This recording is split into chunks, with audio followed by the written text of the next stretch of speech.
Hi, and welcome to season 4, episode 5, all about slow fashion. But first, here's what's happening on the farm. I am recording this mid June, and we're starting to get a little bit of our hot mid Atlantic weather. This week it's going to be in the 90s, and I think there's supposed to be thunderstorms like every evening or something like that. So I think we're going to have a little bit of a wild week. Bill is getting some more things planted in the garden. We got kind of a late start because the weather has been so strange, cold and then hot for a couple days and then cold again. It's really weird. Um, and we have, our gracious plenty of deer who, went into the garden and ate up nearly all of the sweet potatoes that Bill had planted. So he spent the weekend putting up deer fence so that whatever we do plant, hopefully we will be able to harvest. And we had to go and buy another 50 plants. I'm kind of hoping that maybe something survives, but I don't know. I don't know how much um, of a start those sweet potatoes had gotten before. But that's kind of what's happening on the farm. So, just to kind of recap where we've been this season, so I've talked a lot about fast fashion, what it is, and what the problem with it is. It it comes about with this rise in consumerism that we need to all be trendy. We're following the influencers to tell us what to wear, and you know, heaven forbid you wear something more than once or twice. And even if you wanted to, a lot of the clothing is not well made, and so you can't wear it more than a few times before the seams start popping out and things like that. And this was all caused by this idea of race to zero by the industry, race to zero cost. So they're constantly cutting costs by looking for cheaper workers, looking for a cheaper product.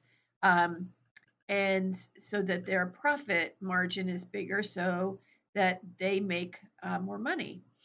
Um, and that's just the way that capitalism is kind of working right now. But the problem is there's a lot of consequences. There are consequences to people. We looked at the effect of the toxins that are in the dyes, and there's consequences to the climate in the um, idea of the the use of carbon and the global warming threat that is being caused by the use of this carbon to make all these clothes.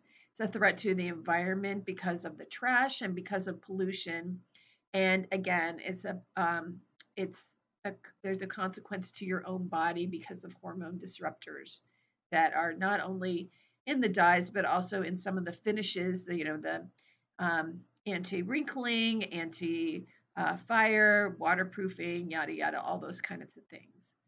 Um, and I hope that some of you have taken some kind of action steps, whether that has been to inventory your own closet, to look at what fits your style today, and what fits your values, and to also research a brand that you love.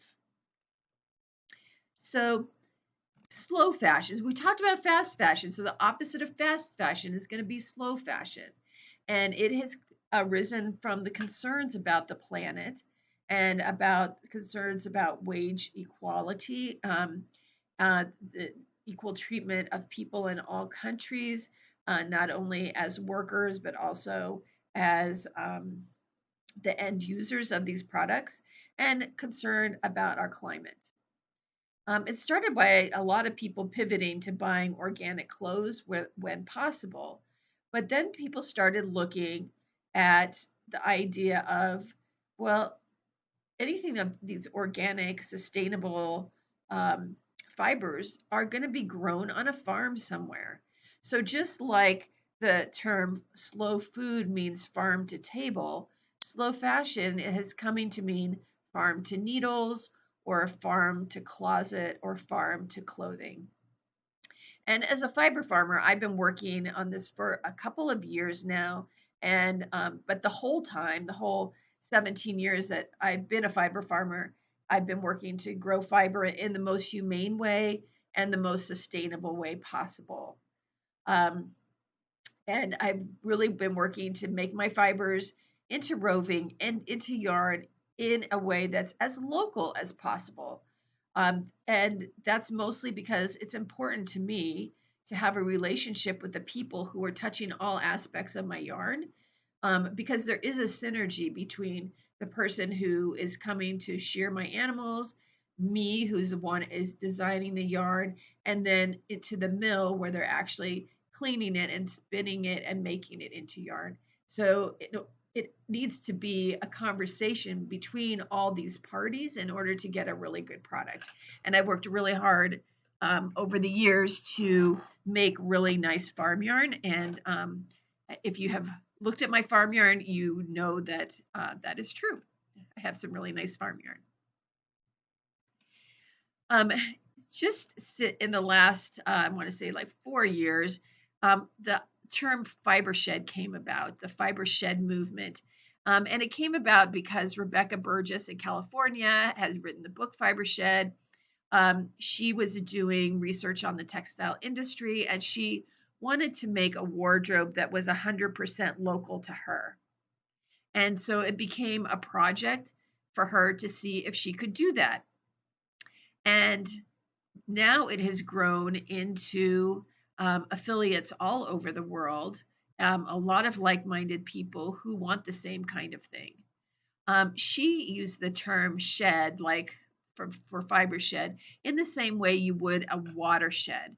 So a fiber shed is an area local to you where you can source your fiber, and cloth and yarn, your dyes, natural dyes, and your labor. So whether that's you making something, whether it's the mill that is local to you, or if you're not a maker, maybe it's having someone who's local to you that is going to actually, knit you a sweater or knit you a hat, so that the labor is also local. And another cornerstone of Fibershed is to have a wardrobe that is soil to soil. And what that means is that the ingredients for your clothing are coming from the soil. Either they are grown in the ground or they are grown on an animal who's eating what's growing on the ground, right? And then they are worn, they are used, they have an end of life plan that is to then compost it back into the soil. So you have it going from the growing on the soil to then going back into the soil to nourish the soil, and making that a very cyclical thing. Um, and in order to compost it, like I have talked about in the previous episodes, this means it has to be 100% natural fibers. And of course, you would take off, before you put something into compost, you would take off the buttons, the zippers, etc., those things that wouldn't compost. And but those small things would be the only thing that would go back into the landfill, and everything else would go back into the soil to nourish the soil. If you want to know more, you can read her book called Fibershed. It's an excellent resource, and you can find a list of those resources in on my free resource list on my website. So what does a slow fashion wardrobe look like? So I think that it can look several different ways, and I think it depends on the region of the country that you're in, and therefore the climate that you live in. So here in the Mid-Atlantic, I've been working on a local wardrobe. I did just what I've asked you to do. I've looked at my what's in my closet. I've looked at what I want my style to be, and I have made a list of, if I had this kind of capsule wardrobe, I had this wardrobe that was like the center. What would that look like? So of course, because we have cold winters, hand knit sweaters, hand knit socks, hand knit tops. Um, those that can be really local to me, because I can use my wool and I can naturally dye the yarn.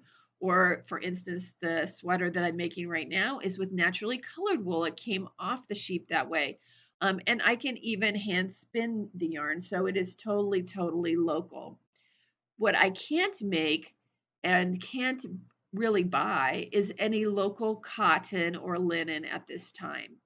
um, I have found a place that has locally grown cotton. It's milled in the next in South Carolina, which we'll talk about later, is kind of like local-ish.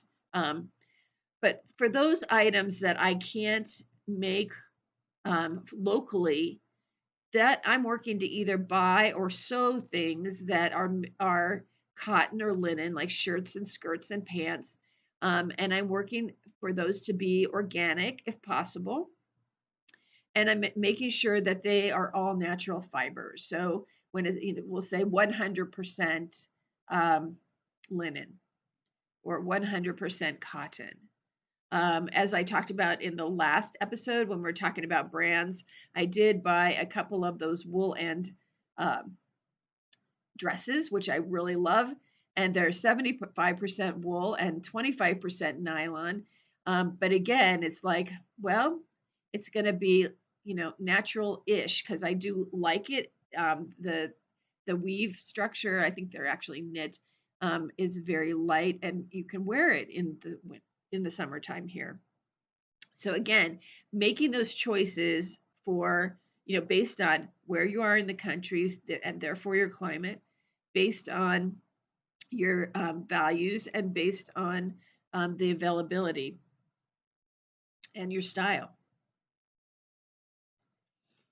So the problem with fiber sheds all over the world um, is the supply chain.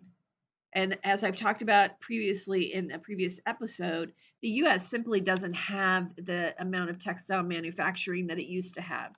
And I think I talked about this last time too, that my aunts and probably great aunts and grandmother and all the people back in my family on my father's side worked in those textile plants in North Carolina until the 60s when those were closed.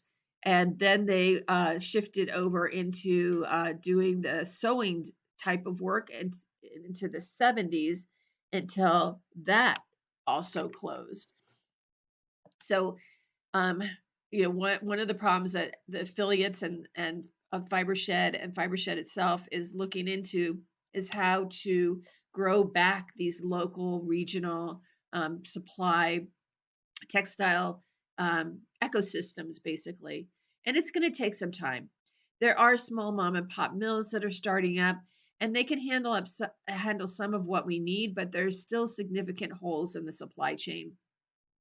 So that means that sometimes what we can get for slow fashion is going to be local-ish, like what I just talked about with the cotton. It's grown in Virginia, which would be in my fiber shed, but it's being milled in South Carolina. But that's as local as I can get right now.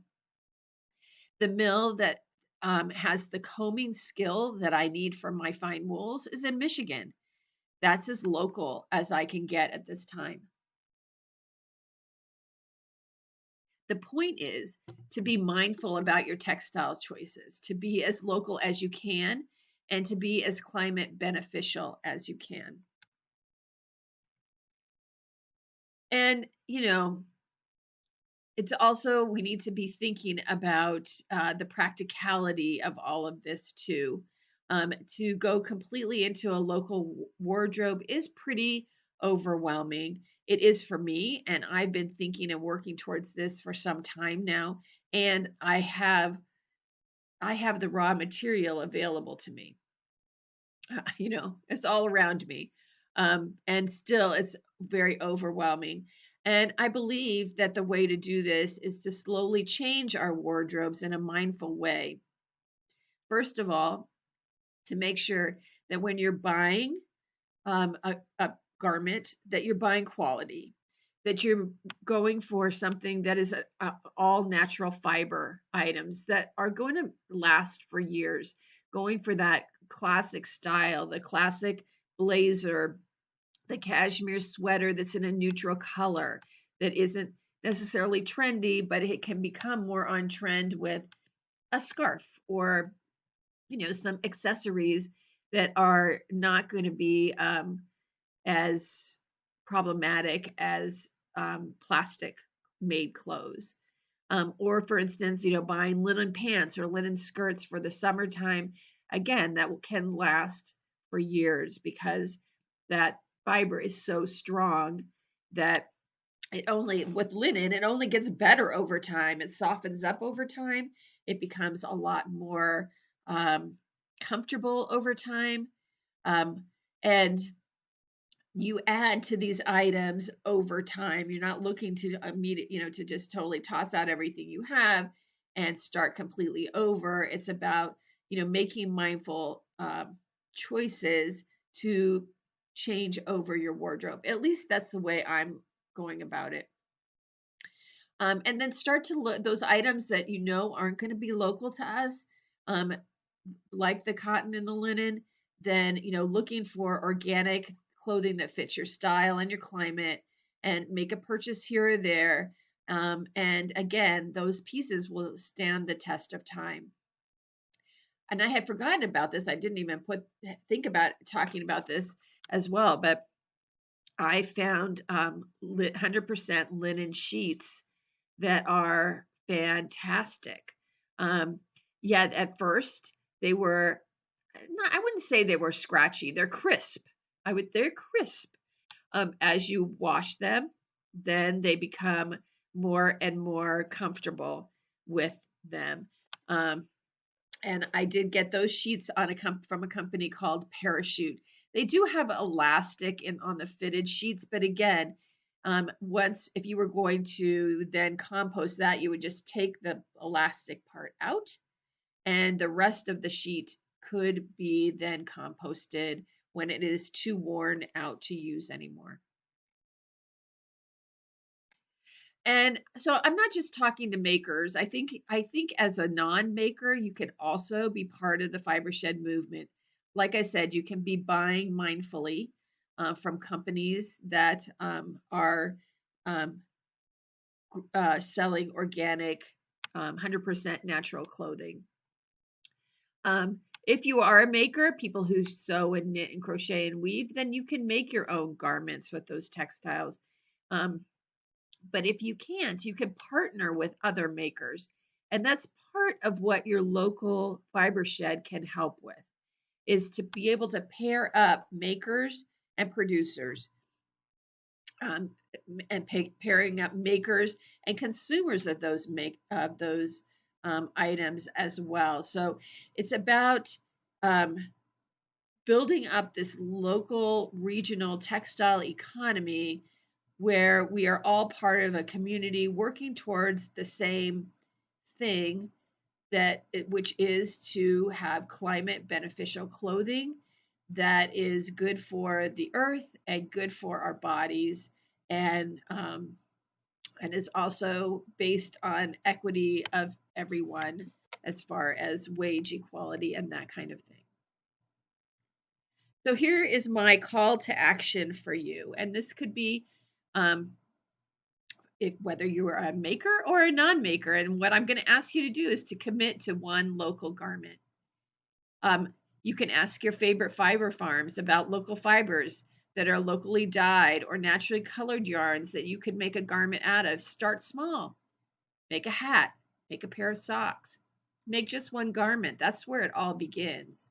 And remember to let your money be your vote.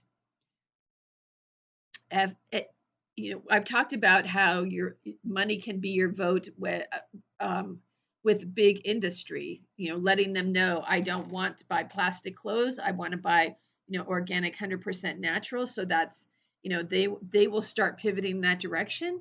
But we as fiber farmers would like to know that as well. We want to know that you are looking for local fibers. We want to know what you are looking for, and then we'll make sure to have it for you. I know, again, when I started really working with this Fibershed concept, I decided that one thing that I needed to do was to make sure that I had all the various standard weights of yarn. So I do have local farm yarn that is fingering weight and sport weight and DK and worsted. And I even just now got in a bulky, which so I'm excited about that. And so there's lots of possibilities, not just my farm, but many other farms as well. If you are local to me, you can go to the website of ChesapeakeFibershed.com and you can find a map on there that has certified producers like I am, who are members who have um, made the commitment to have Fibershed products. And there's also a map on there of just all the different various resources that we have within our 150 mile radius around the capital. Um, it doesn't matter where you are in the country or in the world, there's probably a fiber shed near you, or and they're adding these affiliates all the time. They just added one in the South Pacific somewhere, like Fiji, I think in Fiji, a fiber shed in Fiji, which was so cool. There's a fiber shed in Ireland, in Switzerland, and the Swiss one also includes lots of Germany and the Netherlands as well. Um, so there's fiber sheds affiliates all over the United States and the world. So you can go to the Fibershed .org website and go under their affiliate directory to find the fiber shed that's closest to you as well. And so I do hope that you will commit to one local garment. And I do hope that you will let me know, send me an email, make a commitment and, send it to me. It always works to have an accountability partner, right? You can send me an email. You can respond via voicemail through the Anchor app, which is where my podcasts live. I always love hearing from you. You can also make a comment on the YouTube or Vimeo channels. Where I post the videos of this in case you are a more visual person and would rather not just listen to a podcast. So until next time, happy local making.